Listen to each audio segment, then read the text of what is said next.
Connaissez-vous la kétamine? Il s'agit d'un puissant anesthésiant utilisé d'ordinaire par les vétérinaires pour endormir les chevaux. Mais depuis quelques années, des adultes et plus inquiétant encore, des adolescents l'utilisent comme drogue hallucinogène. Les autorités de santé alertent sur les dommages parfois irréversibles qu'elle provoque. C'est l'enquête de ce 20h. Elle est signée Caroline Philippe, Olivier Steinbach et David Pires. Dans ces flacons, de la kétamine, version médicament, un anesthésiant pour l'homme et l'animal. Mais la kétamine, c'est aussi une drogue, une poudre blanche produite dans des laboratoires clandestins en Inde ou en Thaïlande.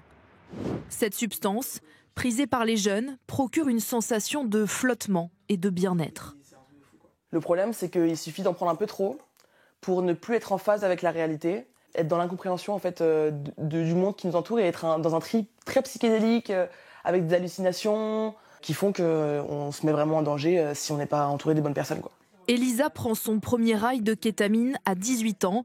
Elle ira jusqu'à sniffer 1 gramme par jour, en soirée techno à Paris ou Berlin, et parfois même dans son lit, seule. J'ai les larmes aux yeux, on voit clairement que j'ai le nez rempli de conneries. Et j'ai pris cette photo pour me rappeler de cette merde le jour où j'arrêterai. Se sevrer, c'est la décision qu'elle a prise il y a 1 an. Ma mère, au repas de Noël, s'est effondrée en pleurs. Et elle a expliqué qu'elle avait l'impression que j'étais en train de mourir. Et j'ai juste décidé de ne plus ressentir cette redescente, cette envie de mourir, ce désespoir. La kétamine ne circule pas que dans certaines soirées parisiennes. Elle se vend partout en France. 25 € le gramme, 2 fois moins cher que la cocaïne. En quelques messages sur les réseaux sociaux, des dealers proposent de la livrer directement chez vous.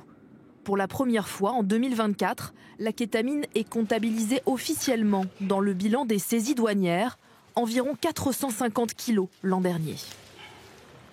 Le niveau de menace est considéré comme modéré, mais il aurait plutôt tendance à être en hausse, d'autant que la kétamine, au-delà de sa consommation simple ou combinée avec de l'alcool, apparaît également dans une drogue qui semble être à la mode, qui est la cocaïne rose, qui est donc un assemblage de plusieurs produits stupéfiants dans lequel on retrouve systématiquement la kétamine comme produit majoritaire. Sa consommation se banalise. Plus de 2% de la population a déjà essayé au moins une fois la kétamine.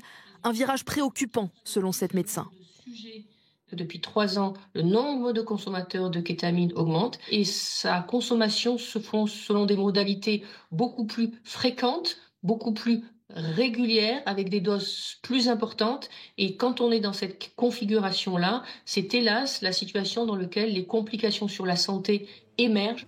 Des atteintes aux reins et à la vessie notamment, parfois irréversibles. C'est ce qui est arrivé à ce jeune homme de 28 ans en raison de son addiction. Ce consommateur régulier, que nous appellerons Lucas, préfère rester anonyme.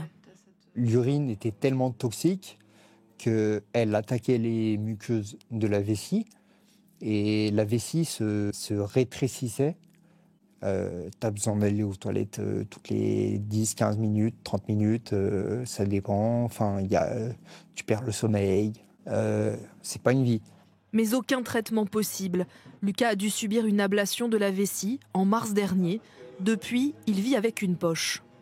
C'est des soins au quotidien.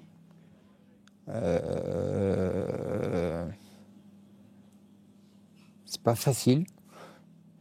C'est une baisse d'estime de soi. On se dit, ouais, maintenant ça arrive qu'aux autres. Non, ça arrive pas qu'aux autres. Ça arrive pas qu'aux autres. Sinon, je serais pas là.